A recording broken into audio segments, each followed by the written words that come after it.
Thank you, Stuart. It's really great to be back here at Emory. I was here when it was a sunny day in the spring, and I was here for a public philosophy conference. It was a wonderful conference.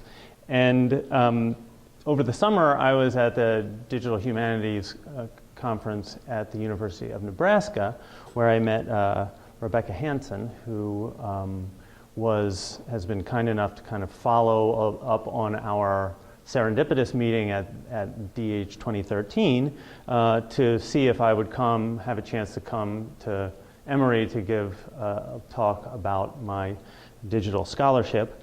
And I said, well, as a matter of fact, I'm going to be there in the fall, and it was already pre-planned that I would be here. And so I'm grateful to her for following up, and I'm grateful for Stuart for really organizing this talk today, and grateful to the Emory Center for Digital Scholarship for hosting this part of my visit. One of the great things about digital humanities and about I think social media is the serendipity that comes from being public and from sharing and from meeting one another. So this visit is in fact part of that. So my recent scholarship in the digital humanities and in philosophy has been animated by the idea of performative consistency. So perhaps you're familiar with the idea of a performative contradiction. That is a speech act that in being articulated contradicts itself. So for example, if I say, I cannot speak, obviously that's a contradiction by virtue of its very articulation. Similarly, if I said, I'm dead, that too is showing that it's not true, that statement. So one of the most exciting aspects of the revolution in scholarly communication through which we're living is the way it allows us to perform the ideas for which we advocate. And that's really what I've been thinking a lot about in my own scholarship. And that's what I'm going to talk to you about today. Those of you who are following on Twitter will note that I've been tweeting as I begin this presentation, and I'm going to talk a minute about that. I've been talking a lot about performative publications, and two projects, one in specific I'm going to focus on today. But what I mean by that is that the manner in which an idea is published ought to conform to the content of the idea or of the thing for which it's arguing. And so my purpose in live tweeting this event, and I'm actually doing it through my computer's actually tweeting for me with my name CP Long, is to try to perform in this presentation part of what I'm also trying to advocate for. Part of what my enhanced digital book argues, one of the ideas around which it's organized, is the idea that Plato wrote in the way that he wrote in order to activate readers in an engagement with the text and an engagement with one another. So the ways in which he does that as part of the argument of this book, and the ways in which he writes to on multiple levels, both the action of the dialogue, but then also what we know as readers and should know as readers versus what sort of is happening in the text, is all part of the way that strategies that Plato uses to do this with readers. And I'm arguing in the book that I'm arguing for what I call a politics of reading, in which new possibilities of human community emerge through the collaborative reading of dialogues. This happens actually all the time in intro to philosophy classes when you read the Platonic dialogues. But I want to argue that Plato had a very real intention of writing in a way that made his readers become actively engaged with the work and with the ideas that he was talking about. So from the beginning of the project that I'm talking about here, I sought to use new technologies to engage others, but it's a difficult task because it places enormous burden on the part of readers and on the part, in this case, of an audience. So in this presentation, I am inviting you to become active participants by tweeting along with me at the hashtag ECDS, and doing it in hopefully ways that will enrich our conversation. Obviously, I can't respond directly right here. I will curate the tweets after the talk, and I will respond to questions or to comments or to thoughts as we move through. So I invite you to do that. The title of the book is Socratic and Platonic Political Philosophy, Practicing Politics of Reading. And it is currently it is in production at the Cambridge University Press, and I'm very excited to work with them on this. They have been very supportive about the idea of this project, which I'll go into some detail about in a moment.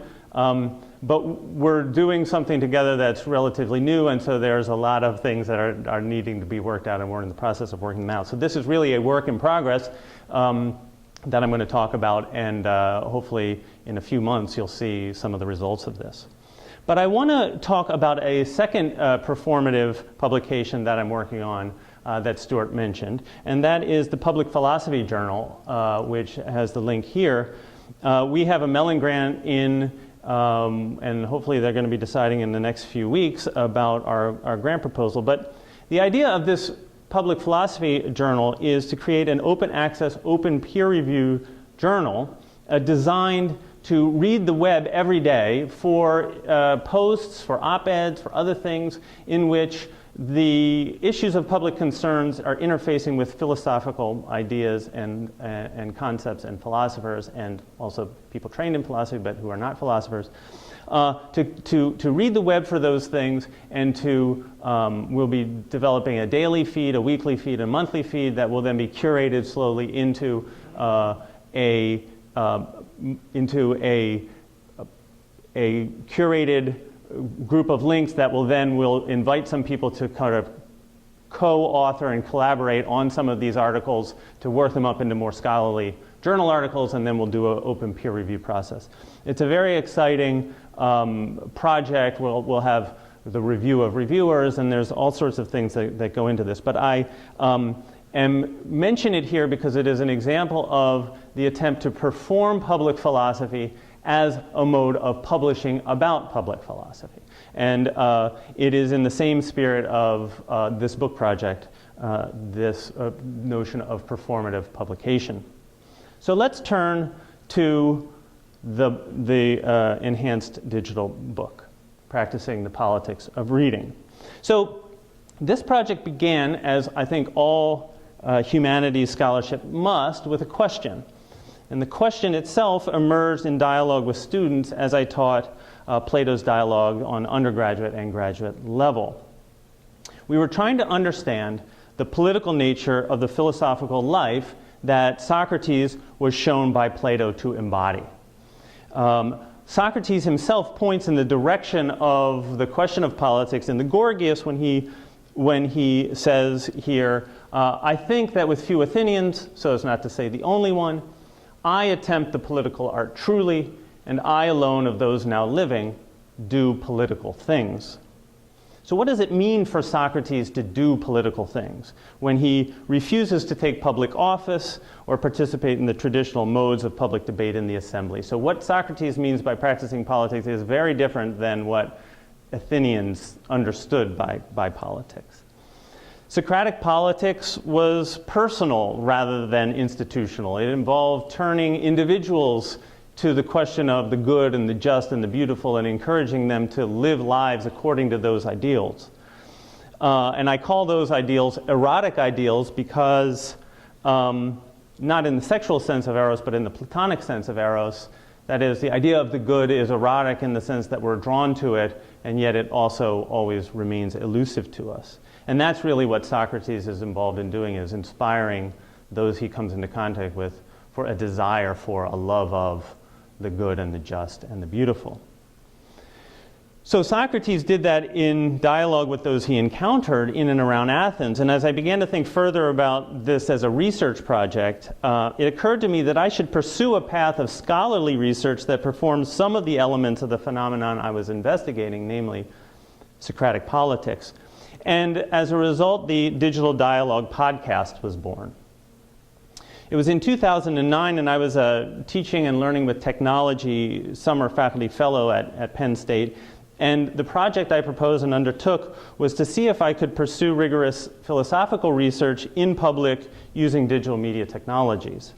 So sort of playing with ideas much earlier than I would normally in a traditional mode of humanities scholarship, which would involve usually a long period of time cloistered in a library, reading texts alone and trying to figure them out.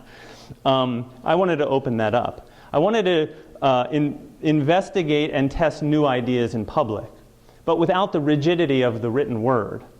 And so we talked about blogging as an option, but the written word struck me as too rigid, as too easily citable to allow for the free play of new ideas. And Socrates' own decision not to write seemed relevant here, and because it enabled him to introduce new and challenging ideas to those he encountered. So I wanted to try something like that in a digital space. So we created the Digital Dialogue, a podcast dedicated to cultivating the excellences of dialogue in a digital age. And rather than pushing my own work to the public, I decided to invite colleagues to the podcast to talk about their work. And in the process, I've, of course, found ways to integrate my own research into the discussion. And what I found in doing this was that I was able to affirm and publicize the work of my colleagues, which was always very much appreciated by them. I myself learned how to listen more effectively, because when you have a microphone on and you are sort of hosting a show of some kind, it's a different rhythm of listening and of communicating. My own scholarship was enriched by being exposed to new ideas, because there's nothing like having to talk with your colleagues about their work in a public space, even though this public space was just the microphone being turned on, knowing that we were going to publish it online, to make you actually read their work. So there's that anxiety factor that really is important. So, and I will say that some of my best professional conversations have occurred in what now is a growing body of, I think, more than 63. I'm going to do one at the end of the week with my friend John Lysaker. I think it'll be the 64th episode of the Digital Dialogue. It has been a tremendous and enriching aspect of my research and of my work. And of course, not one episode counts for promotion or tenure or anything like that. However, I will argue that the book is far richer because of the work that we've done on the Digital Dialogue. So of course, the Digital Dialogue has a Facebook page. And I'm very proud of my 295 now, actually, I'm sorry. Let's see if I can go back there. My 295 now, actually I think it's over 300 likes on Facebook. So, shameless promotion. If maybe a few of you will go like it, then I'll be able to get maybe 315 or something. I just post the podcast there, and people are following along, and it's actually really quite fun. Many of the episodes I've recorded have amplified the work, as I said, of my colleagues, and they've also led to paper publications of my own. So this is actually a chapter in the book that was published, but it really emerged out of conversations that we had on the digital dialogue. Over the course of investigating the nature of Socratic politics with my students and in digital dialogue with my colleagues, though, it became increasingly clear that the questions the things that Socrates says in the dialogues were not only doing things to and with those characters he encountered in the dialogues, but Platonic writing itself, the way he puts words to things, the characters he animated, the context in which they appear, all of that was designed to turn us as readers toward the same questions that animated Socrates' life. So it began to become clear to me that Platonic writing is itself a kind of political art, analogous to but different from the art of Socratic politics. Both Platonic politics and Socratic politics, both Platonic writing and Socratic speaking, cultivate a concern for what is just and beautiful and good. Both inspire a desire for these ideals as erotic principles, sought for but elusive, but capable also of transforming the way we live together and with one another. So this is actually the key, I think, to both Platonic and Socratic politics, is the recognition that words oriented toward ideals have the power to transform community. And so I wanted to help my students see that, and then also see if I couldn't argue for that in a book and perform it as well in a book. Now, of course, many of you know this quotation from the Phaedrus, where Socrates says to Phaedrus, in a way, Phaedrus, writing has a strange character. If you question written words with the intention of learning something about what they're saying, they always just continue saying the same thing. And this is often taken as an indication of Plato's great skepticism about writing. But we need to be careful not to reduce the things Socrates says to the things Plato thinks, just as we wouldn't want to reduce the things Hamlet says to the things Shakespeare thinks. Right? So this distinction between Socratic politics and Platonic politics has to be held. The things Plato shows us by situating the dialogues the way he does do something different with us as readers than the things Socrates says to specific characters do with them in the text. Now, this passage, though, does indicate that there is some important element of Platonic thinking that requires us to cultivate abilities to respond creatively and collaboratively to the text, because it is we who have to bring them to life. When I was thinking about this tweet streamed across my Twitter feed. Right? It is the reader who writes the text, which is a quotation from Bruno Latour, which I didn't quite know where that was. So, of course, I tweeted in response, anybody know where this is from? And then Spencer Malloy, who is an undergraduate student at Penn State, tweeted me the link to the Google Books. And, of course, I was glad to thank him. And it struck me that this was an indication of just a microcosm of the kind of community that can be built when we collaboratively read together.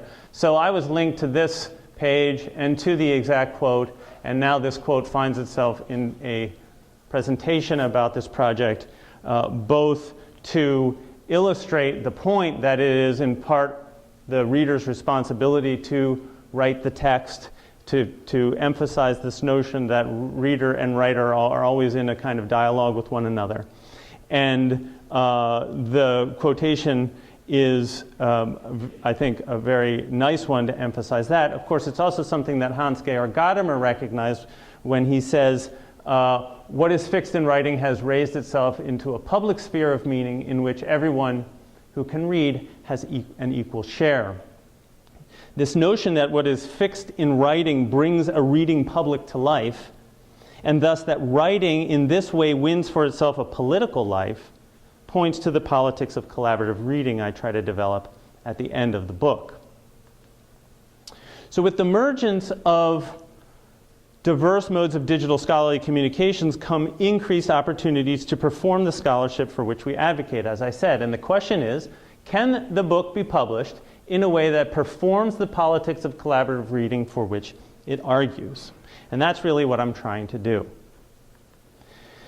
An example of a performative publication in a similar vein is Stephen Duncombe's complete edition of Thomas More's Utopia. And I'll just quote from this blurb right here, which says, "The Open Utopia is a complete edition of Thomas More's Utopia that honors the primary precept of utopia itself, that all property is common property.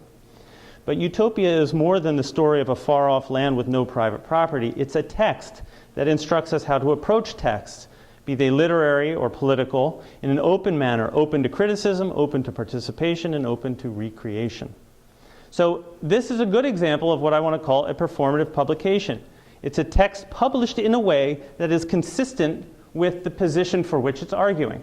It is an open text of a text about open texts and about utopias. Form and content in this kind of an example are recognized as what they've always been, inextricably bound up with one another.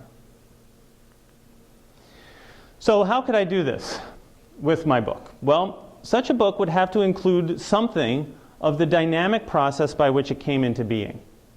Thus, we plan in creating this book to embed podcasts into the enhanced digital book. There are about 13 episodes of the digital dialogue referenced in the final manuscript, And rather than simply pointing to the URLs for the podcasts, the hope is that a physical copy of the book will have QR codes or some other way of getting at these, so people can use their mobile devices to listen to the podcast directly. The digital books will have the podcast embedded in the book itself, so the digital version will have the podcast right there. So these dialogues are totally open content. They're posted up there. Anybody can listen to them when they want. And of course, you know, I think some of the people on the marketing side are actually interested in this as a way of maybe putting it on some of a link to it on the jacket cover. People could go and listen to it and see if they're interested, and maybe might even purchase the book that way. But still, listening to a podcast is relatively passive. I want to really try and cultivate more active engagement with readers, and we need to therefore make possible shared activities. So the question is, can a book be published that cultivates such an ongoing dialogue? And this is what we plan to do, hopefully.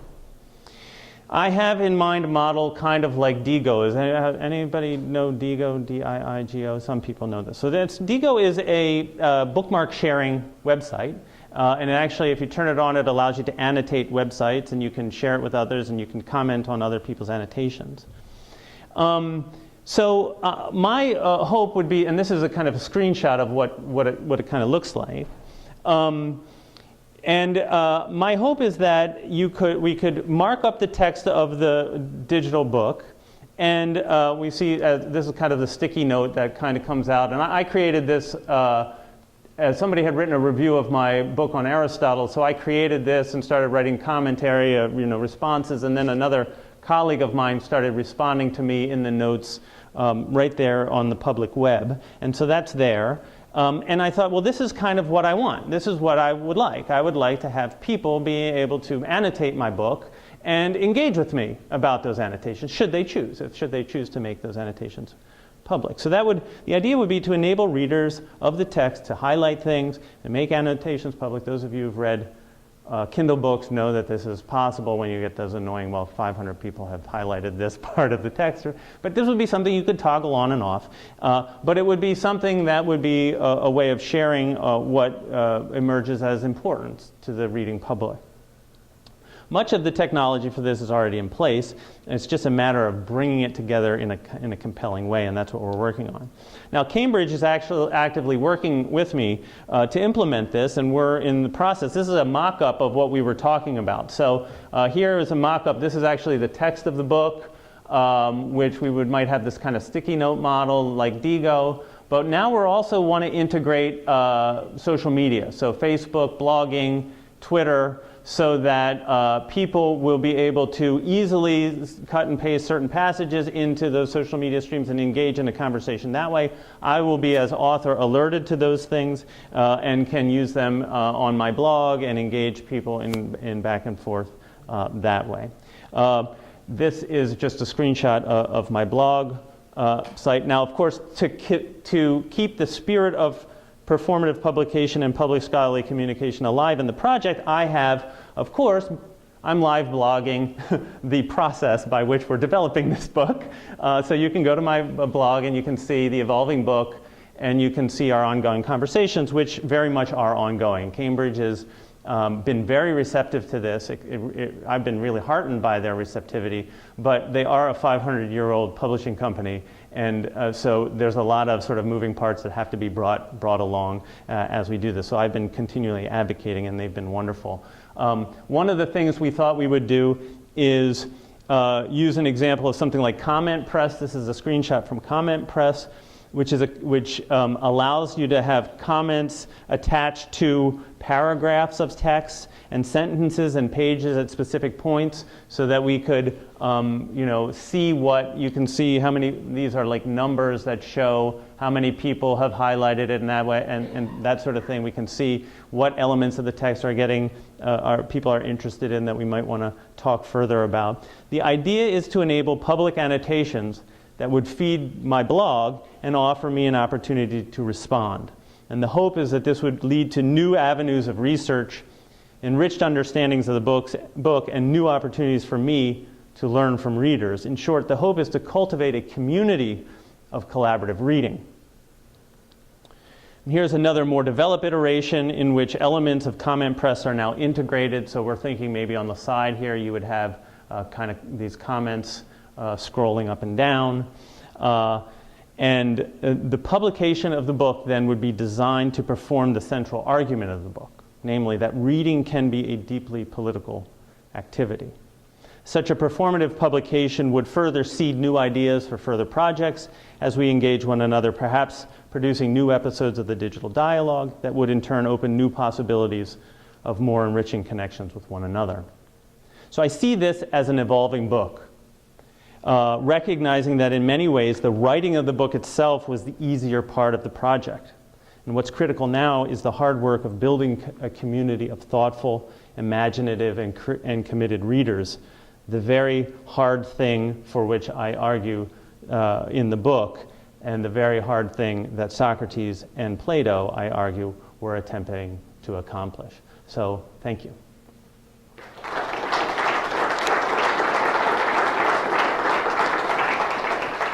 I'm looking forward to plenty of time for conversation.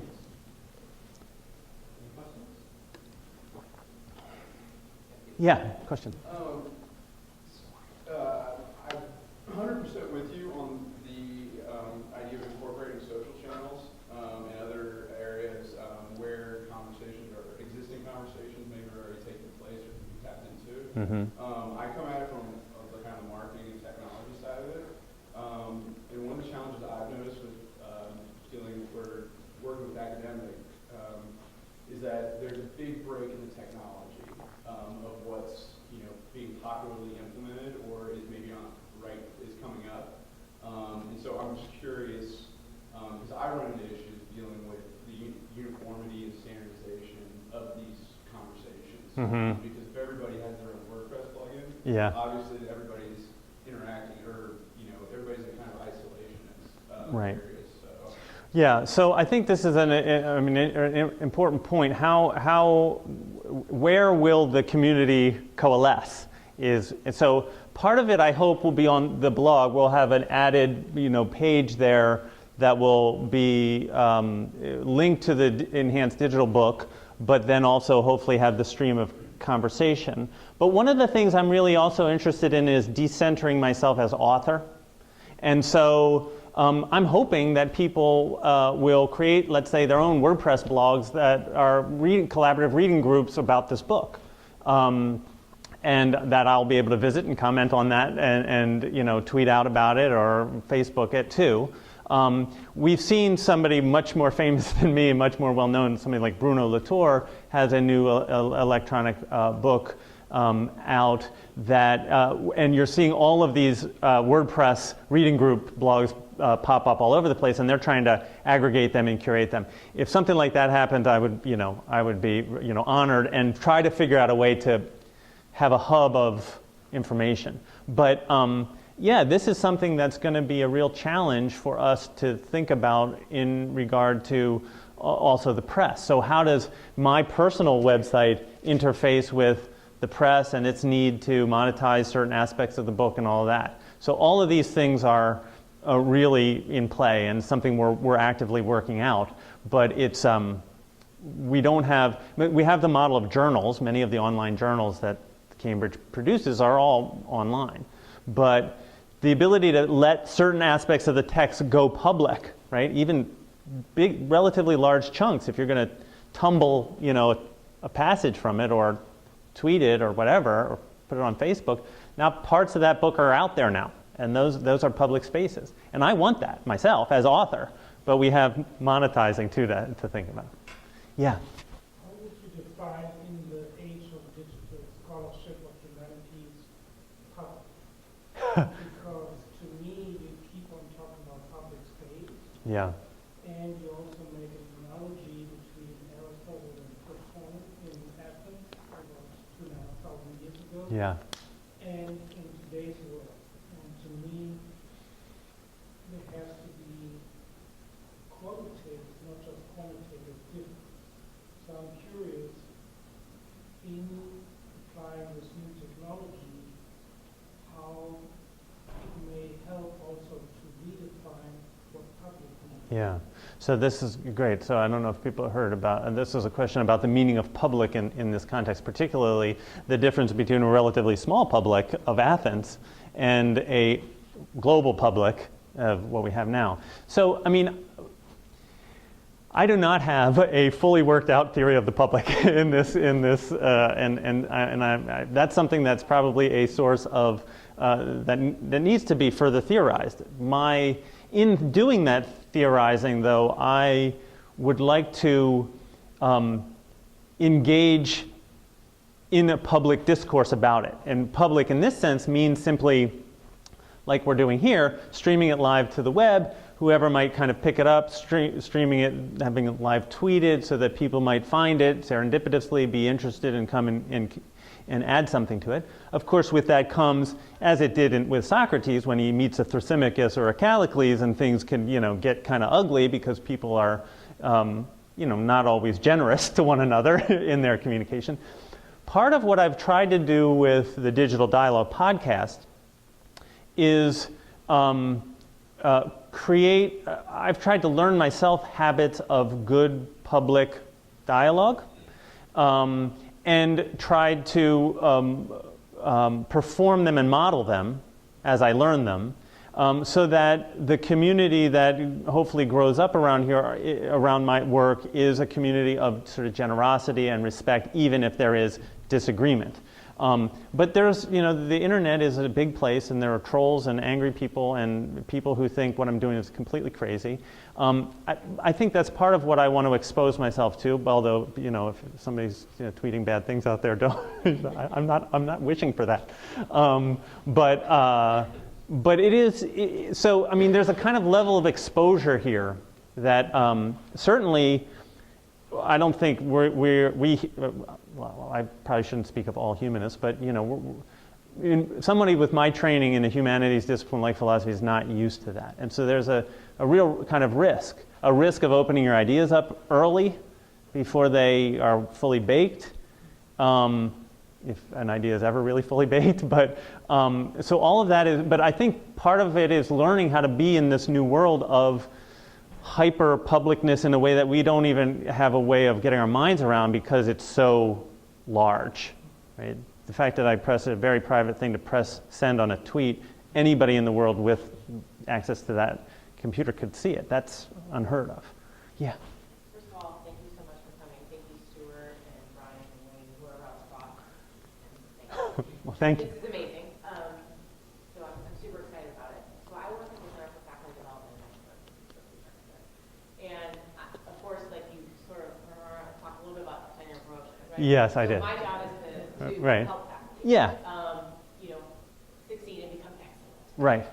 They're all already excellent. Become more excellent. Yes. Right. So right. what is your experience? What would you say to, say, young faculty or faculty that are coming up for tenure? Right. As far as this is a lot of work. Yeah. To not count towards tenure. Right. So okay. Would you say wait? Or would you say no. the landscape is changing? Yeah. So, okay, there's a couple of answers to this. So I'm also Associate Dean for Graduate and Undergraduate Education, so I have a lot of, and if some of them might be watching, so I got to be careful now. Right, no. I mean, I think the standard for excellence in digital humanities has to be the same standard for excellence that we have in all humanities scholarship. So things that are peer-reviewed, things that get things that receive funding from external sources, these kinds of things have always sort of been part of it. I say that my digital dialogues as podcasts, which I produced and posted, I don't count them as publications. I don't even really mention them in my activity report. But if you look at this project, I mean, this is a book, and it's a physical book as well as a digital book. It's a physical book that's published at Cambridge University Press. And so I have intentionally sought in my work to try to combine the virtues of paper scholarship with the virtues of digital scholarship. The virtues of paper scholarship is that it does slow us down. It's methodical and peer-reviewed in a very kind of controlled way, which I was insistent about with Cambridge, and Cambridge was obviously on board with this. The book went through the normal manuscript review process. But after it did that, I mean, I think of this book as a digital book first. And I really do think of this project as the harder part is coming if we can get this thing built. But having said that, the affordances of the digital are the enormous publicness of it, the fact that a huge audience of people who would have never heard of anything about my work or about my approach to Socrates and Plato is all of a sudden seeing it in places like on my Facebook page or or on Twitter and maybe begin to be interested in it in that sense. So I feel that that's of value for graduate students as well. Just as you would want students to go to conferences and have a good, present a good face at conferences and network, I think we need to help our students, our graduate students and our faculty figure out how to create a digital online presence that shows them in the light that they want to be shown when they are Googled, because they will be Googled. Right, that's what I'm You know? Right, and that's the first thing we do when we want to bring someone to campus. Is at Google. Yeah. Right, and you want control over what comes up when you're Googled. And so there's certain things you can do. Create a blog, have a Google Plus account that's linked, the authorship of your blog is linked to the Google Plus account, and now it's sort of verified that you're the author of that. Make sure what you have on there is, quality stuff. It doesn't have to be polished, published stuff. When we look for potential faculty, we look, if they have a blog, we know, well, that's a blog. That's not their journal articles. That's not their, now, if they have pictures of themselves doing all kinds of crazy and ridiculous things, that's not so good. But we also know, particularly with younger students, that they've lived in a digital world and they may have some things that they didn't know are up there. I think people are pretty understanding about that. So I, myself, admittedly, my boundary for what could be public in my life is way beyond what a lot of people are comfortable with. And I know there are gender issues involved in all kinds of things. But I think we need to do a better job, I know we need to do at Penn State, of helping our students understand how to leverage the technology to present themselves publicly in a way that is potentially enriching to their future career. So, I think I would not tell students not to do a digital project, but I would tell them to, when you do it, is the digital component of your project enriching the humanities question you're asking? That's really the question. For faculty, then you would say, the young faculty, assistant professors, not necessarily avoid this or wait until after tenure, but just do it in a way that it connects these kind of historical ways in which you get. Yes, I think you can do it in ways. You need to worry about the time suck that you can go off and messing with your WordPress blog forever. But you need to think about how what kind of portfolio you're putting together, and how you're going to make the argument in a world in which all the same standards are in place for excellent humanities scholarship, and yet you have this digital component, and how you can make the argument that this digital component is not something you just slapped on at this side, that is actually enriching things. Maybe you couldn't ask this question in the way that you have without the digital component. So those are the things that we have to think about, helping our students learn how to articulate. And then we need to do work on the administrative side in positions like mine, and to thinking about, okay, well, how are we understanding this kind of project, right? Does it have some of the standards of a good digital humanities project? Is it using open access, open standards? Does it have these? There's certain other things you need to consider when you're reviewing a digital project. But what we don't want to have is this idea that there's a different set of standards of excellence for a digital project than they are for traditional paper scholarship.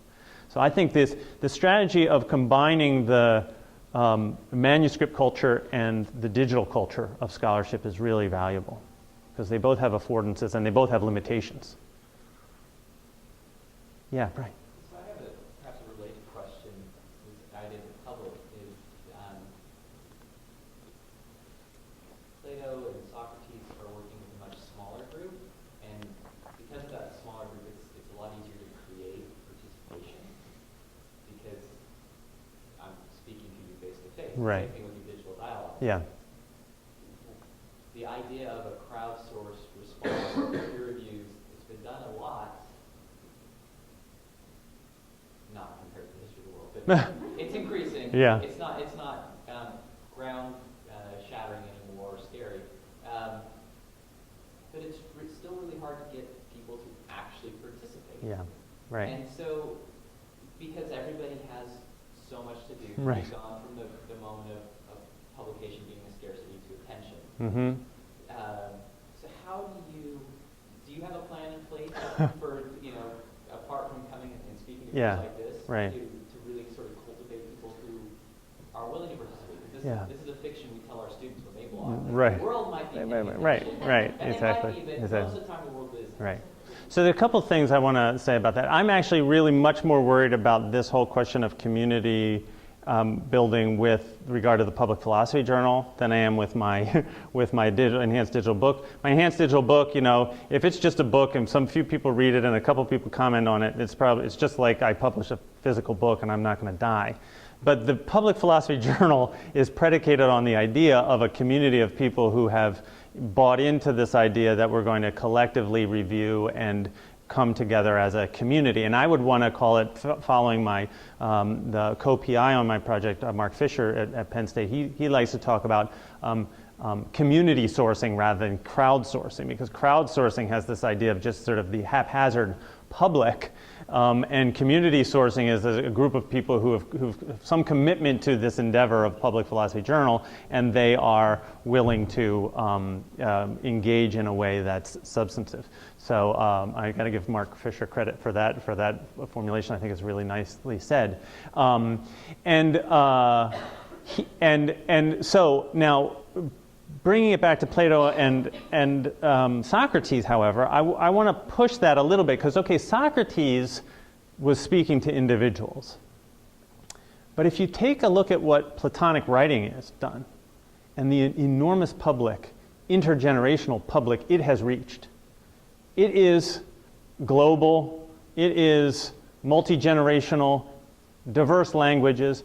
Because Plato chose the technology of writing, he has reached an enormous public that Socrates never would have reached by simply just talking to a bunch of people in Athens. And I think that there's something analogous there between what Plato did, not Socrates, but in choosing to write what Plato has done, and the fact that Plato's work continues to create communities all over the place. I mean, we have not only ancient philosophy society communities, I'm part of professional philosophy societies, but in classrooms all over the world, people are coming together to collaboratively read these texts, and lives are changed. I mean, 18-year-olds and 19-year-olds are living a different life because they've come in contact with the Phaedo and with the Republic. And so now we don't pull that into one unified whole sort of, we can't talk about the exact way they've all been changed. People have been changed in different ways. Some people perhaps also changed in a bad way. I mean, if you read some of the totalitarian dimensions of a certain way of reading the Republic, there's some things that can lead away from the good and the just and the beautiful, I would say. But I think there is an analogous thing to be said there about the power of writing in that sense.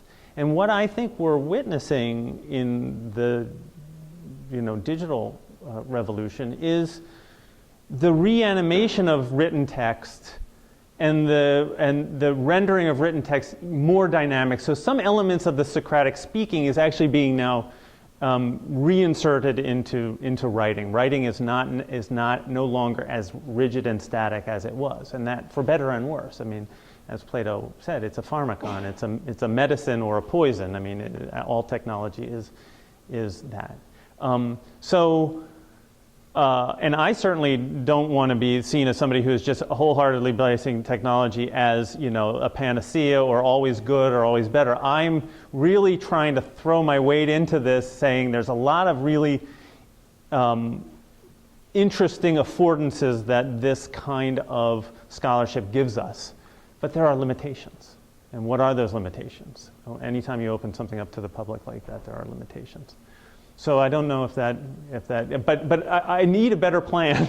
I need a plan. In fact, I would like help with a plan to how to cultivate these communities and bring them, have them have some cohesion. Although I'm also happy with thousands of flowers blooming. That would be good too. Yeah, you have a question? My question is about Cambridge. Yeah. And you said they were very receptive to this idea and very excited about it. But I wonder how prepared they were for it. Did they have someone on staff who was familiar enough with technology to help Yeah. you execute your vision for Right. digital and ebook? Right. What kind of work did you have to do to help them get there, or did you? Well, yeah. Did you So. have an editor that you've been working with? Yes. Sort of nimble in these areas? So, and Robert and Mike might be watching, so I thank them for their support on this. When I brought this idea up to Robert Dreesen, who's the editor in political theory at Cambridge. Robert Dreesen? Yeah, Dreesen. He was totally on board. Like I was surprised because I was thinking, I published my Aristotle book at Cambridge, old school, plain old, paper copy. Codex book, and it was great. The editing was great. I was happy with it. But I thought, okay, I have this thing with this digital component. Should I bring it to Cambridge, or are they ready? Could they do this? But then I thought, well, I want Cambridge because it's Cambridge. 500 years of publishing history, and even though I have tenure, I am associate dean, I'm full professor, all that stuff. I care about my, reputation. I have the same concerns that. I want the gravitas of Cambridge. So when I talked to Robert about this, he was like, yeah, this is a great idea. He totally understood it right off, and I was fired up. I was like, oh, this is great. Okay, so I'll submit the manuscript, and we'll let it go through the review process, and then we'll in the meantime, we'll have conversations about what I view the digital book, but until it's accepted, we really can't do that. Well, once it was accepted, then he brought a colleague of his, Mike Chaplin, on board, who is responsible for Cambridge, or for bringing that digital part of the digital book, for creating it. And I went and met with them in New York, and Robert and Mike, we had a very short conversation. It wasn't a long conversation because things weren't worked out. Cambridge is itself doing a whole revision, I think, of their Cambridge books online. And so there obviously is a lot of things that are happening in a big publishing company like that. Yeah. They have a couple, so they have these textbooks where people, right? And they have apparently they have some authors who say, yeah, I want you to have a social media component to this would be great.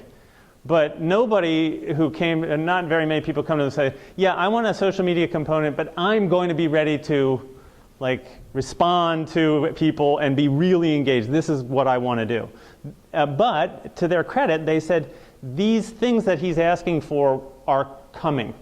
So let's see, there was a moment there where I said exactly what I wanted, and they said, okay, let's see. And they had to decide whether they were going to sort of build it themselves or try to figure out pieces to pull in to do it, because there's third-party things that do it well. And they decided at the time, which was a few months ago, to build it themselves.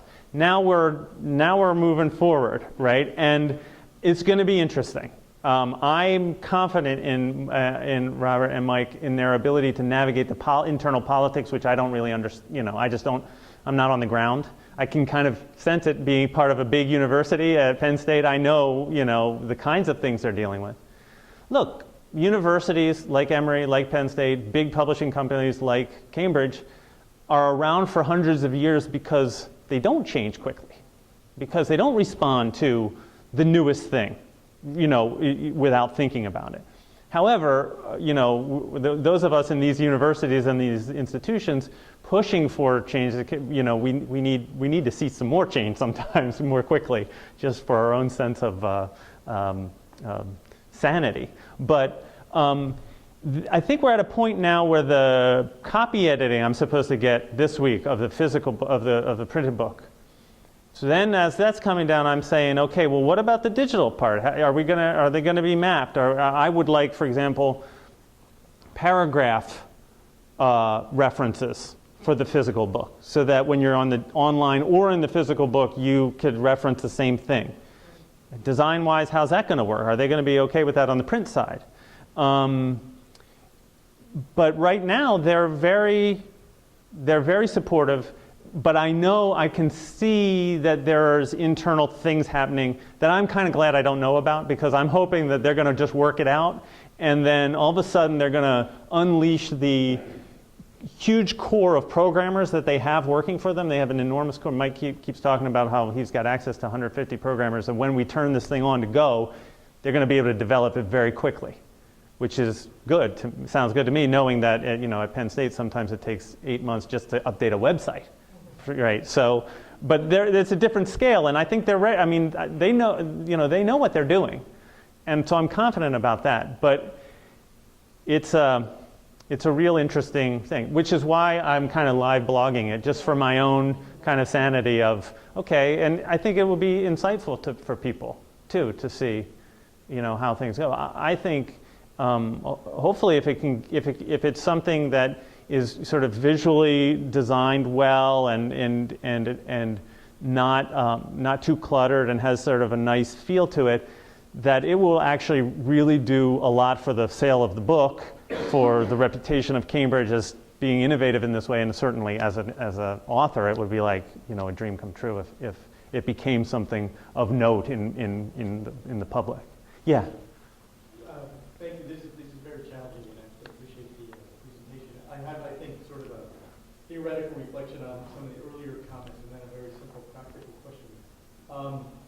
Because I was thinking about your description of the process of writing a book, and you talk about the paper moment. I forget exactly the term that you use, and it seems to me in one way that you might actually be undercutting that by presenting a book in this form, right?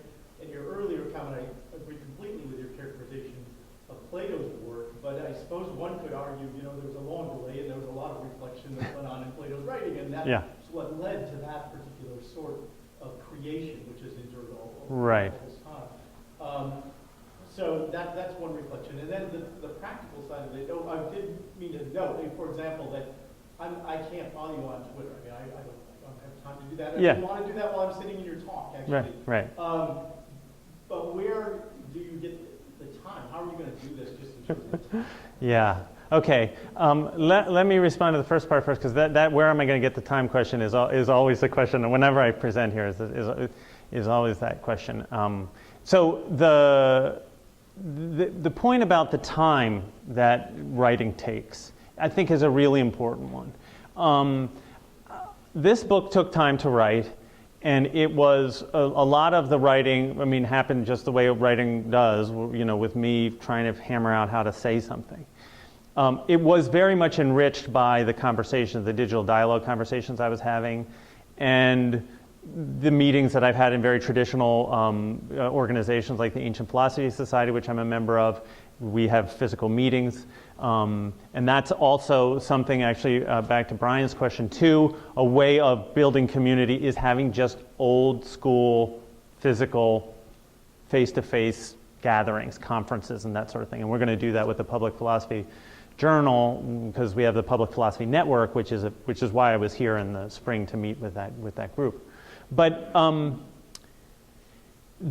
so I think, so there is this slowness of writing, and then there is this kind of canonical printed text that's going to be there.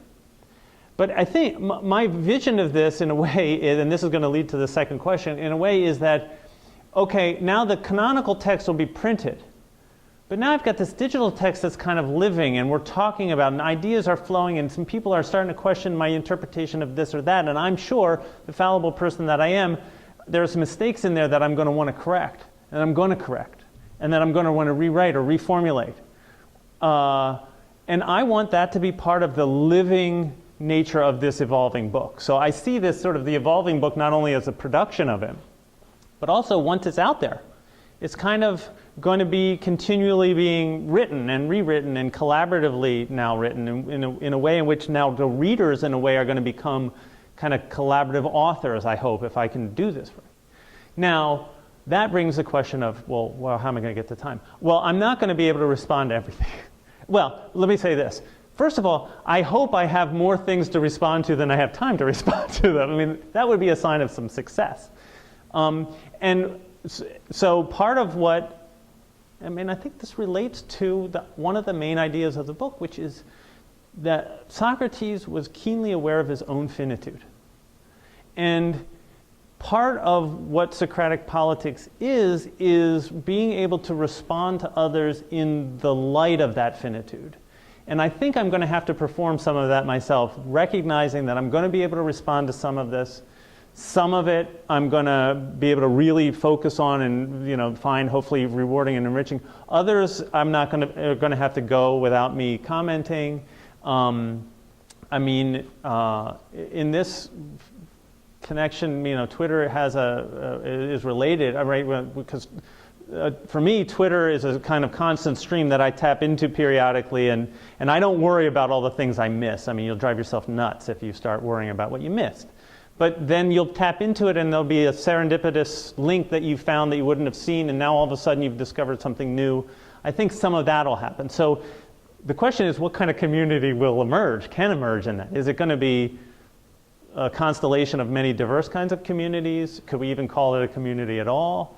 Will the book itself be kind of a kernel or a sort of around which a diverse community emerges? That would be great. I would love that.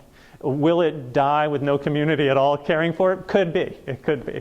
But so, yeah, go ahead, and then you have... A quick follow-up. Yeah. Just as you were talking, came to me, and you can use this if you want for the cover of the scene in the symposium where Socrates wanders off on the porch before he goes in. He could be checking his iPhone over there. Yeah, that's right. He's checking. Well, I'm actually convinced that, I've said this before, that I don't think Socrates would have tweeted, but I think Plato would have, just because it involves writing. Yeah. One of the things that publishing with Cambridge gives is authenticity. There are a number of ways, particularly in the academy, that we kind of measure authenticity. Your institution, your type, gives you authenticity. Right. A journal article has some authenticity, you can peer review, et cetera. Yeah. And a blog post. Mm-hmm. One of the challenges, it seems to me, as we move into a public sphere with scholarship, which I think is a good thing. Yeah. Ask me whether I'm an Okay, right. But I do think it presents a challenge in that when you move into a community, we've lost some of the touchstones that we relied on around authenticity. Yeah. A lot of people can have opinions. Yep. But they may not be equal in their ability to really assess and judge the scholarship. Right. Because the community is much broader. Have you given some Yeah. thought to that? Yes, I've given a lot. So the question is about a question about authenticity and what gives, and I would even say credibility. What gives us credibility? And part of what gives us credibility is, in this case, Cambridge it's been peer reviewed. It has the imprimatur of Cambridge, the university I'm a part of, the title I have, all that. Those things give me credibility, I hope. I've been thinking a lot about this with regard to the Public Philosophy Journal specifically, because there we are planning on developing a system of credentialing in which you get certain kind of credit for being a certain kind of person. So if you've published in the area, it's going to probably be some kind of badging system where you get some credential. If you're a professor at a major university, you're going to get some. Because we also want to bring in people who are not in academia, so if you are in a public policy organization, or if you have, let's say if you have a history of reflecting on your own activism that have been published in popular presses and things, maybe you'll get certain kind of credentialing there. So the hope for the Public Philosophy Journal is to create a way of credentialing the people participating in the journal in such a way that review committees for tenure can look at it and easily see exactly what they've done in terms of participating in the journal. Now, one other thing that I don't get a lot of credit for doing in tenure and promotion is reviewing articles for journals. We do that, and it takes time. And we do it because we have professional responsibilities, and we get very little credit at all. So the hope would be, as I ask people to do this on the digital side, that will actually also be giving them kind of a credentialing system that will be meaningful to institutions, be they public policy institutions, somebody coming up for promotion or whatever, or academic institutions. And then we need the same kind of credentials that everybody understands. Have you published? Have you, what titles do you have? But then we're going to give them credit for reading, how long they're reading something. We're going to be able to monitor that. We're going to be able to give them credit for the comments that they make, the kinds of comments they make. How many people have said that their comments are actually helpful versus not helpful? So there's a whole nother level of credentialing related to the participation in the community that we're envisioning here. So that's going to be all part of this, trying to cultivate a community of participants in the Public Philosophy Journal. I'm not going to have the same kind of thing in this project, partly because I'm going to be making a judgment myself as to whether or not the person who's responding or annotating is worth my responding to worth. I mean, that sounds terrible, but I mean, whether this is a substantive comment or not. One of the things I really envision for this project is undergraduate teaching. So I'm hoping, because I deal with the Phaedrus, I deal with the Phaedo, I deal with the Gorgias, the Protagoras, a lot of these texts that are taught in intro classes at the undergraduate level or even advanced undergraduate classes. If a professor adopted the book and gave students access to the digital version, I could envision myself doing certain, organized things with the professor where I kind of digitally come to class and answer questions or respond specifically. Maybe if you adopt the book for a class, you get a walled off, discussion area in the digital book where I can participate in and they can have a kind of closed conversation because sometimes students don't want an open one. I can envision something, those sorts of things, wrote that into the proposal. So hopefully that kind of thing will be possible. Maybe Google Hangout with them, where I could be in class. Again, where I'm going to get all the time, because I'm going to be teaching thousands of undergraduate sections. But no, I mean, it's a way for me also as an administrator to be engaged with undergraduate education, to be engaged with faculty in different places as well. And actually I did that this semester a couple weeks ago with a colleague of mine who is teaching a music history class or a music theory class at University of Colorado at Boulder, and he asked me he wanted to talk about the value of the liberal arts, and I said, well, let me write a blog post about my vision of that, and you could have them read it, and then we could discuss it using a thing called Piazza, which we did. And I was, it was a week long of just engaging with those students asynchronously, so I did it in between my meetings. That's the kind of thing that I will find enriching to my own, it's a way for me to continue to teach without having to teach, in that sense.